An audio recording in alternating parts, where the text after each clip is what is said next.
Lord, we thank you, we give you honor, we give you praise.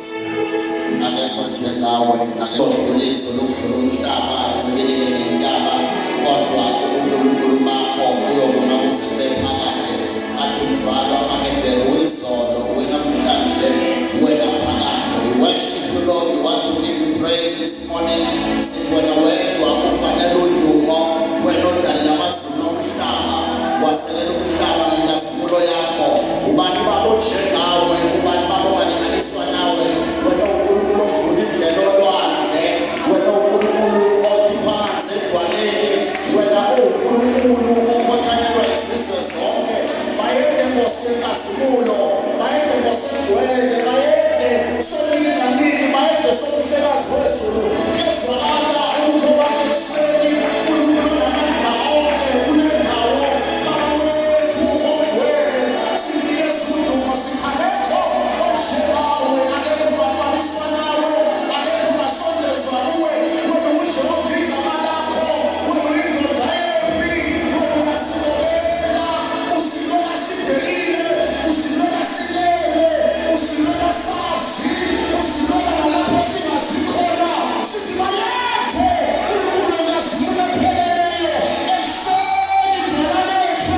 Sithi besingayaphi uma besingasuka kuwe, ngoba amazeko okuphila atholakala kuwe. Ushamaya thalabakhoshana, ila wasaya thalabakhoshana, wena thalabakayetebosha, urababasetelebayetebosha, urinakathalinakuyanebosha, urabasithalabakoshenelebesaya, uthole ngasimulo, uNkulunkulu ovela namhlanje, uthole uNkulunkulu oyinkezakho zimhlophe njengoba bezimvu, uthole uNkulunkulu namandla onke, akekho abonje nawe. Wena uhlala esihlalweni somkhosi ongabekwanga ngabantu, uNkulunkulu ongavelelwa, uNkulunkulu ongaphakanyiseli isandla, kodwa uNkulunkulu kusukela emaphakadeni kuya emaphakadeni, ungalonje nawe. Nkosi yenkazimulo, obuso bakho bukhanya njengelanga. Ayethe osedwele, ulabasila haya, yakhalimabushathalabakhoseya, umanda saya tilakanisele maya olokosha, rikamanda libakhosela hande lelokosha, manda libakosha libakasula thalabakosha. Can we give him the praise this morning? Open your mouth and say something unto the Lord. Hallelujah. Say it's worthy to be praised. Hallelujah. For the Lord wako mtumikisesheni, ukuba yomkwele, ukunika simulo, akekhoje naye, akekho balinganiswa naye, uyinkosi ephakeme, ufanele ukuba sizwe zonke, ufanele ukudunyiswa zindebe zonke.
Philippians chapter number 3 verse 10. Sakhuga sesithathu ivesi lika-10 nabasekorinte bokuqala sakhuga sika-15 verse 20 to 22.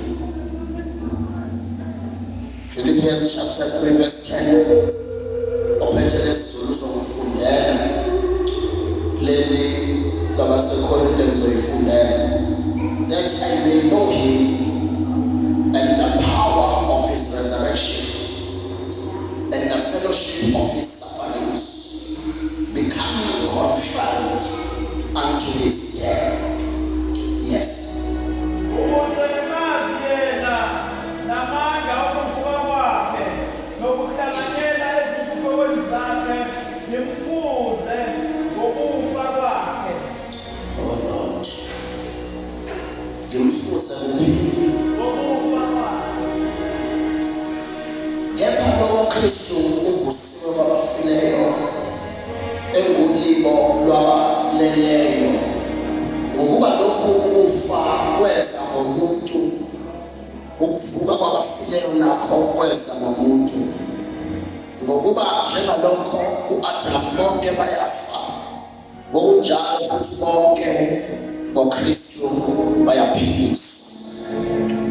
Alibongwe igama lenkosi.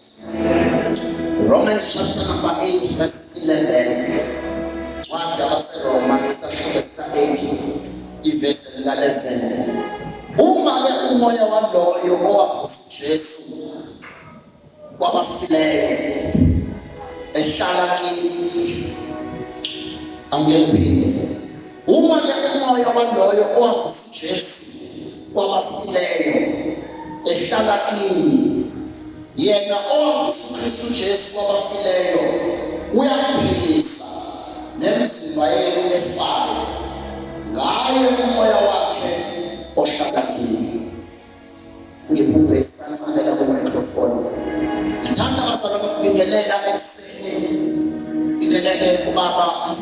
ushabalala. Thank you. Ngibingelele abahlabelelayo.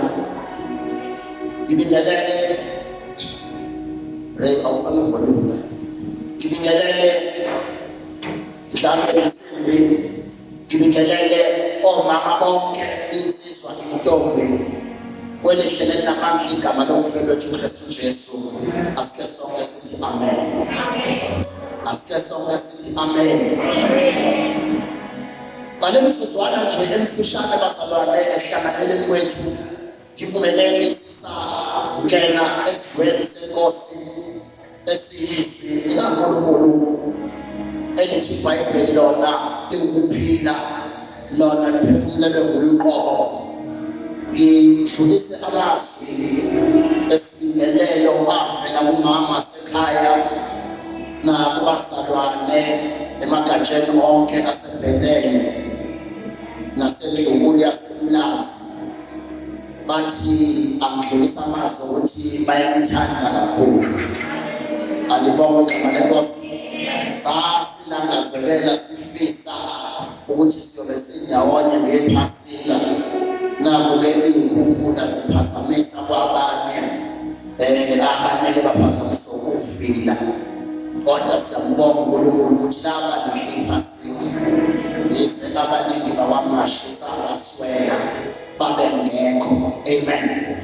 Bathi bazalwane siyanithanda kakhulu. Amen. Now last khona umpostoli uPawuli ukhuluma ngamandla okuvuka kukaJesu. Amen. Umpostoli uPawuli ungomunye wabalandele uJesu emva kokuhamba kwakhe uJesu emhlabeni. Ngoba bengekho phakathi kwabafundi ikhona, kodwa kube khona phakathi kwalabo abebengabahlukumezi noma behluleli babafundi bakaJesu. Ngalesikhathi ibandla lihlushwa, siyathola ukuthi umpostoli Paul was a young man or young boy by the name of Saul. Ethi iBhayibheli elilanga naye ephuma ebusweni kwabakholwa noma kwabangcwele, futhi kanjalo wayekhona ebusweni kaStefani.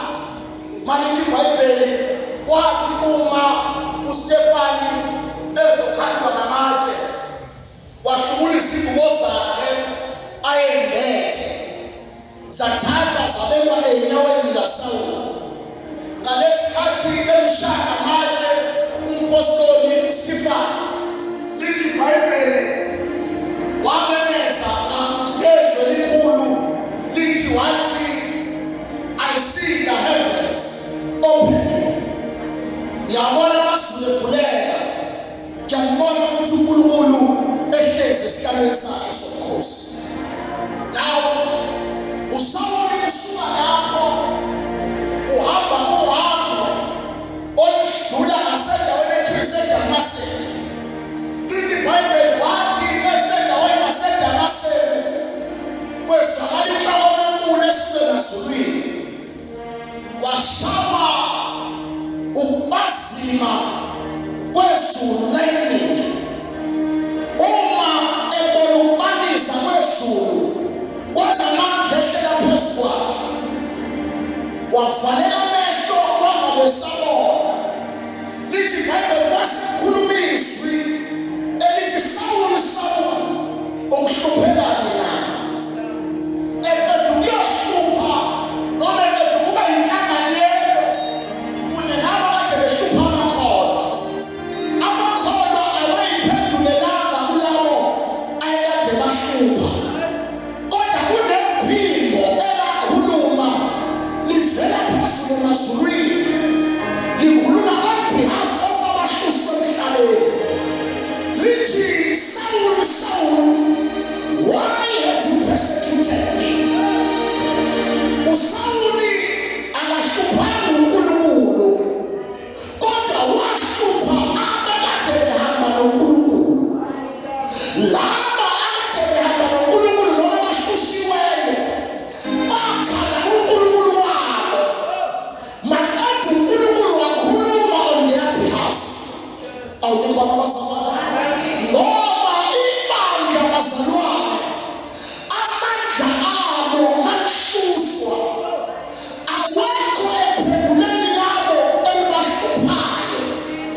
glory to Jesus. The problem with the church of these days, which man called abanyaka sisayo, usheshe ujaha uphendula. Kanti amandlethu awekho ephenduleni. Amandlethu ahlezi ekhaleni kudala kunensuku. Yena bese siphendula kulabo abasihlukumezayo.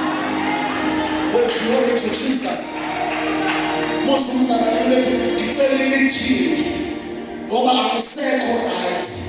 Hayi umuzi ngishekhaya acela ama-meeting ngoba abahlalisene kahle nabakubo. Asibona abantu bama-meeting nabantu. Kodwa sinabantu bama-meeting noNkulunkulu wethu. Oh, glory to Jesus. Asihlali enkundleni yabakhonondayo nabalwayo. Asihlali emhlanganweni yabaxabanayo. Kodwa sihlale emhlanganweni noNkulunkulu wethu. Yena uNkulunkulu wethu ezwe ukukhala wethu. Abonge inyembezi zethu. Bese yehla ayosiphendulela ey'theni zethu. Oh, glory to Jesus. Now, lithi iBhayibheli-ke, uNkulunkulu-ke wakhuluma on behalf of the church to Saul. Waphenduka kanjalo-ke uSawuli. Nikhona abadlala inkosi? Waguqulwa ngegama lakhe waba nguPawuli.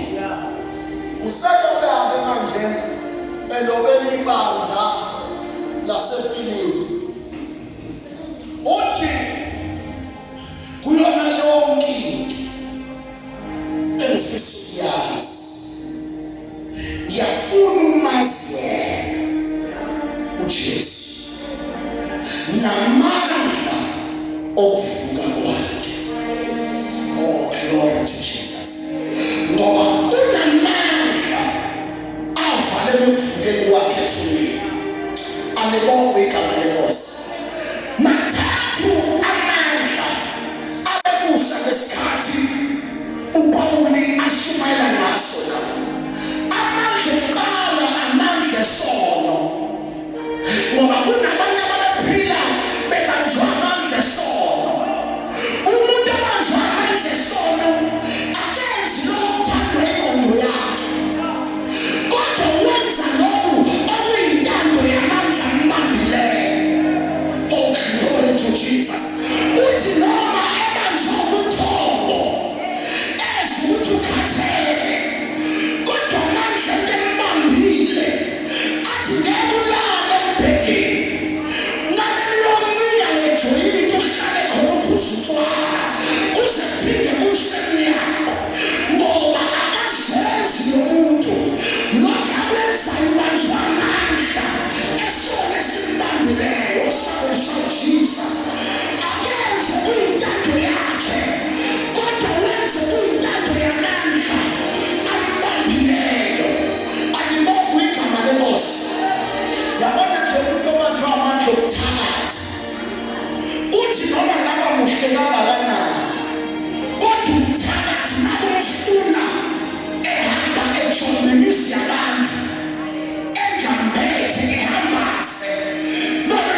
Glory to Jesus.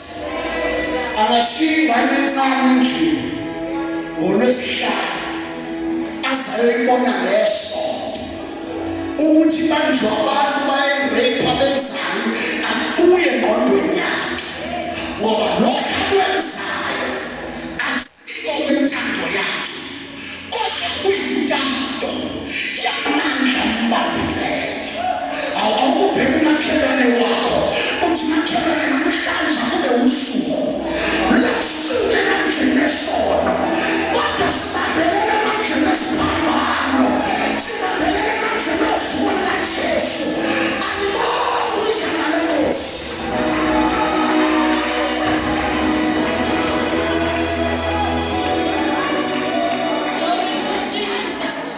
Yabona umuntu obanjwa amandla esono omona uthi esebenza kodwa mawukwamxelela ukuthi nawe sewuyasebenza kunokuthi akubongele kuvele kuphambeke umona enhliziyweni othi sengathi ungasheshe uphele kaloku naye uyasebenza futhi ngeke asebenze la ukashiwe khona wena.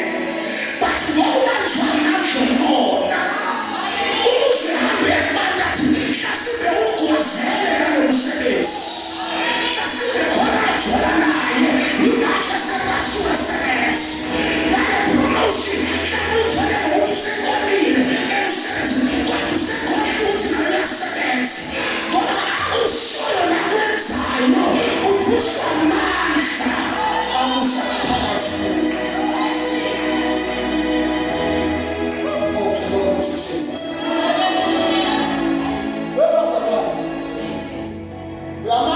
Ojabulayo mawuphumelele kodwa abe nenkinga mayibona ukuthi usuphumelele njengayo.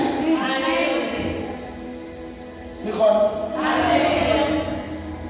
uhamba ne-Mercedes uright ukuthi uyasebenza uhamba ngamateksi usuka wathi uthenga okuyi-Toyota abe right but ngosuku nawe wathenga i-Mercedes angakutholi uthola ngoba kunamandla.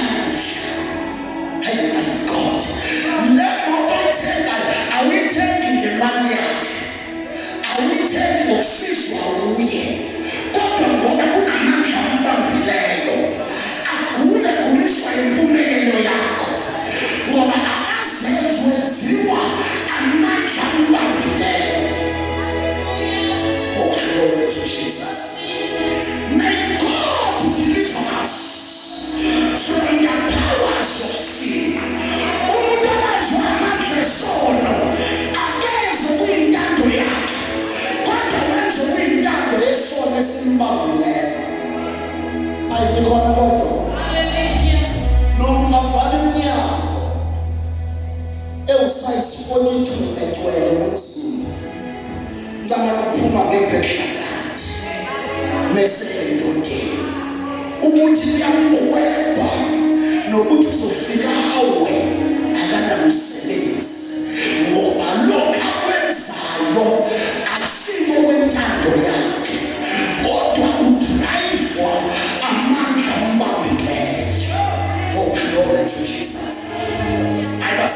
Amandla esono afana namandla ewunga. Umuntu obanjwe iwunga noma mzama kangakanani kodwa iwunga masimfune emgwaqeni umbona ehleli uyindalazi uncamana nadayisa ngomzimba wakhe as long as ethole lokhu okufuna yilento embambileyo. Amandla okuqala abebusa ngaleso sikhathi, amandla esibili abebusa ngalesikhathi amandla ombuso wamaRoma lo okuyiwo owagweba noma owakhipha isinqumo sokumeliswa kaJesu esiphambanweni. But umpostoli Paul akasho lutho ngamandla esono akasho lutho ngamandla ombuso wamaRoma uthi ngifuna ukwazi amandla Jesus. Ngifuna ukwazi amandla. Angifuni ukwazi ngawo. Kodwa ngifuna ukwazi wona qobo lawo. Uyiproblem umuntu owazi ngento. Ukhuluma sengathi uyayazi kanti khona nasala khona. Kodwa umuntu akakholiseki. Umuntu owazi amandla ayo.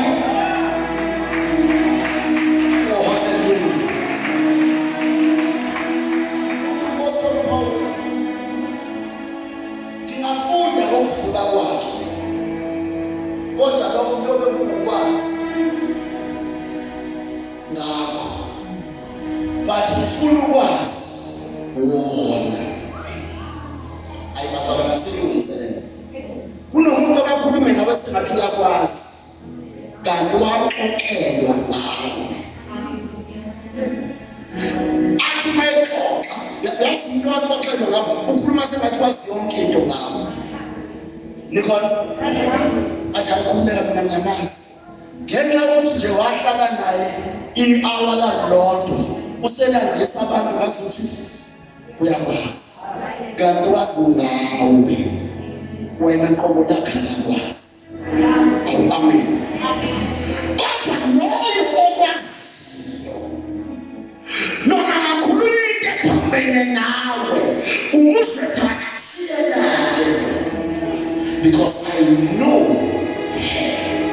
directly. Umphostoli Paul uthi ukuze wazi amandla ovuko lwakhe. Abanye abaganga akwamele ukwazi yena. Kodwa fanele ufikelele nasekwazini amandla asevukeni kwakhe. Oh, glory to Jesus. Awukuthi ngazi amandla akhe. Awukuthi the power of his resurrection. uJesu wasalwane mavuka ethubeni ngosuku lesithathu. Lithi iBhayibheli kunetshe elikhulu elivale ithuna. Ngisho abafundi babengenayo amandla okukhuza. Kwasuka abesifazane ababili uMaria wakhe noMaria Magdalene bathi asike siyethulele leNkosi siyayigona ngamafutha ukuze umzimba weNkosi ungaboli. Lithi iBhayibheli kodwa bazi ukuthi khona itshe elivalile ithuna abangenawo amandla okumsusa. I believe endleleni bahamba bayabuzana uba yalozosikhuzela itshe sewathatha apha amandla okususa itshe. But the Bible says mabefika ethuneni bafika itshe elivale ithuna likhuhluziwe. uJesu abesewe engekho phakathi ngoba kunamandla amvuse ekufeni namandla amkhiphe ethuneni. Ngifuna ukwazi lawo mandla. Uthi umpostoli Paul wona amandla ngifuna ukwazi. Awukhona abazalwane wona amandla ngifuna ukwazi njani. La mandla avalelwa nayithuna. La mandla avalelwa ngisho nayitshe namandla. La mandla masiwazi akekho yaba namandla okusivalela. La mandla masiwazi ngisho abathakathi akekho baba namandla phezu kwethu ngoba la mandla angaphezu kwamandla yonke. Somebody shout hallelujah. La mandla anamandla phezu kwesifo. La mandla anamandla phezu kwenhlupheko. La mandla anamandla phezu kwenkabiso. La mandla anamandla phezu kwayo yonke iminyango evamile.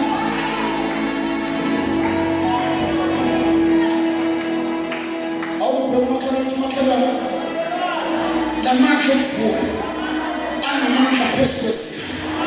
Let me tell you something.